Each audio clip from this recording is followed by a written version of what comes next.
5 minutes. 5 minutes maximum, sir. 3 minutes అడుగుతున్నారు sir.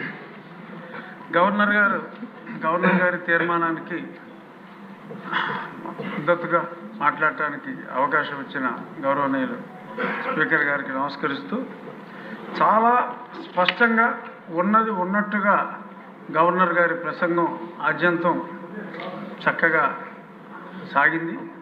అందులో చాలా అంశాలని చాలామంది స్పృశించారు కాబట్టి నేను 2-3 అంశాల గురించే చర్చిస్తానంటే, అందులో ముఖ్యమైనది రుణాల గురించి ఎలా అస్తవ్యస్తమైంది, అలాగే గనుల్లో 19,000 కోట్లు దోపిడీకి ఎలా గురైంది, మద్యంలో ఎన్ని వేల కోట్లు బెవరేజెస్ కార్పొరేషన్కే ఆదాయం వచ్చి ప్రభుత్వ ఆదాయానికి గండి కొట్టిన విధానం, ఇవన్నీ కూడా చాలా స్పష్టంగా గవర్నర్ గారు తన ప్రసంగంలో పేర్కొన్నారు. మరి వాటన్నిటి మీద అంత క్లియర్గా గవర్నర్ గారు గత ప్రభుత్వంలో అంటే 2019 నుంచి 24లో ఇది జరిగింది అని అన్నప్పుడు, మరి దాన్ని పరిగణలోకి తీసుకొని దాని మీద ఏదన్నా విచారణ చేయవలసిన అవసరం ఉంటే అది విచారణ జరిపించాలని నా మొదటి అభ్యర్థన. తర్వాత ఈ శాంతి భద్రతల గురించి కూడా చాలా స్పష్టంగా మాట్లాడుతూ, ఒక పాలన ప్రతీకార రాజకీయం అనే అంశం మీద కూడా గవర్నర్ గారు వారి ప్రసంగంలో మాట్లాడటం జరిగింది. ఇది స్పెసిఫిక్గా ప్రత్యేకంగా చూడవలసిన అంశం అధ్యక్ష. ఎందుకంటే పాలన ప్రతీకారం, ఎక్కడ ప్రతీకార రాజకీయంలో కొన్ని వేల కేసులు ఎంతోమంది మీద చాలా అన్యాయంగా జస్ట్ ఇప్పటి రూలింగ్ పార్టీకి కేవలం నోటితో మద్దతు తెలియజేసిన ఒక ఫ్లెక్సీ ఎవరైనా వేసినా కూడా వాళ్ళందరి మీద కేసులు పెట్టడం జరిగింది. ఈ కేసుల గురించి చెప్పాలి అంటే, మరి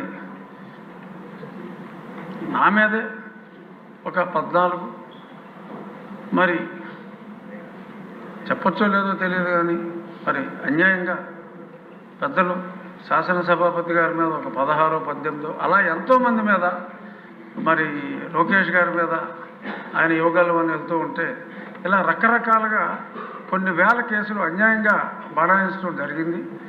అది కేవలం రాజకీయ ప్రేరేపిత కేసులు, సబ్స్టెన్స్ లేని కేసులు.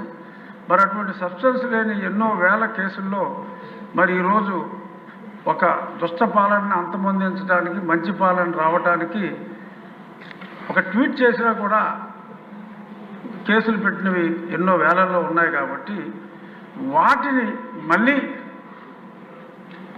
అంత law will take its own course of action ఇటువంటి రొటీన్ డైలాగులు కాకుండా ఒక నిర్ణయం తీసుకొని సమిష్టిగా ఆ నిర్ణయం ద్వారా, ఎందుకంటే గవర్నర్ గారే స్పష్టంగా పేర్కొన్నారు కాబట్టి ఆ నిర్ణయం ద్వారా ఈ అన్యాయంగా కేసుల్లో ఇరుక్కున్న వారికి స్వాంతన చేకూర్చే విధంగా మరి చేయాలి. అవసరమైతే క్యాబినెట్లో పెట్టి మరి గవర్నర్ గారి అప్రూవల్ తీసుకునే దిశగా మరి హోమ్ మినిస్టర్ శ్రీమతి అనిత గారు చర్యలు తీసుకోవాలి అని చెప్పి సభాముఖంగా మీ ద్వారా విన్నవించుకుంటున్నాను. ఎందుకంటే ఎన్నో వేల మంది సఫరర్స్ ఉన్నారు. కోర్టులకు వెళ్ళి ఇవన్నీ చేసుకోవాలంటే ఇది అయ్యే పని కాదు. కాబట్టి మరి గౌరవనీయ ముఖ్యమంత్రి వర్యులు సభలో లేరు కాబట్టి నేను మీకు, ఉప ముఖ్యమంత్రి గారు పవన్ కళ్యాణ్ గారికి, ఎందుకంటే ఆయన కూడా అలాగే బాధితుడు. సో కాబట్టి ఆయనకి తెలుసు పెయిన్, సాక్షాత్తు ముఖ్యమంత్రి గారికి తెలుసు. సో కాబట్టి చిన్న చిన్న వాళ్ళందరినీ కూడా అన్యాయంగా ఇరికించారు. కాబట్టి ఈ వేలాది కేసుల నుంచి బయటపడాలి. అలాగే మరి గత ప్రభుత్వంలో కొంతమంది సఫర్ అయ్యారు. సఫర్ అయిన వాళ్ళకి అప్పుడు పోలీస్ సెక్యూరిటీ ఉంటే, మరి ఇప్పుడు ఈ ప్రభుత్వంలో ఉన్న ఎమ్మెల్యేలకు కూడా మరి కొంత సెక్యూరిటీ తొలగించడం జరిగింది. ఫర్ ఎగ్జాంపుల్ ఇందాక మాట్లాడిన రెడ్డప్ప గారు మాధవ్కి మరి 2+2 ఉంటే 1+1 చేశారు. కడప లాంటి ప్రాంతంలో ఒక మహిళ పోరాడుతూ ఉంటే మరి 2+2ని 1+1 చేయడం, ఇలాంటి కొంతమంది వాళ్ళు చెప్పుకోలేని ఉంటాయి. సో అంచేత ఇటువంటివి ఏమన్నా ఉన్నా కూడా ఆ రక్షణ కల్పించవలసిన అవసరం ఉందని సభాముఖంగా మరొకసారి తమరికి తెలియజేస్తూ ఈ అవకాశం ఇచ్చినందుకు ధన్యవాదాలు.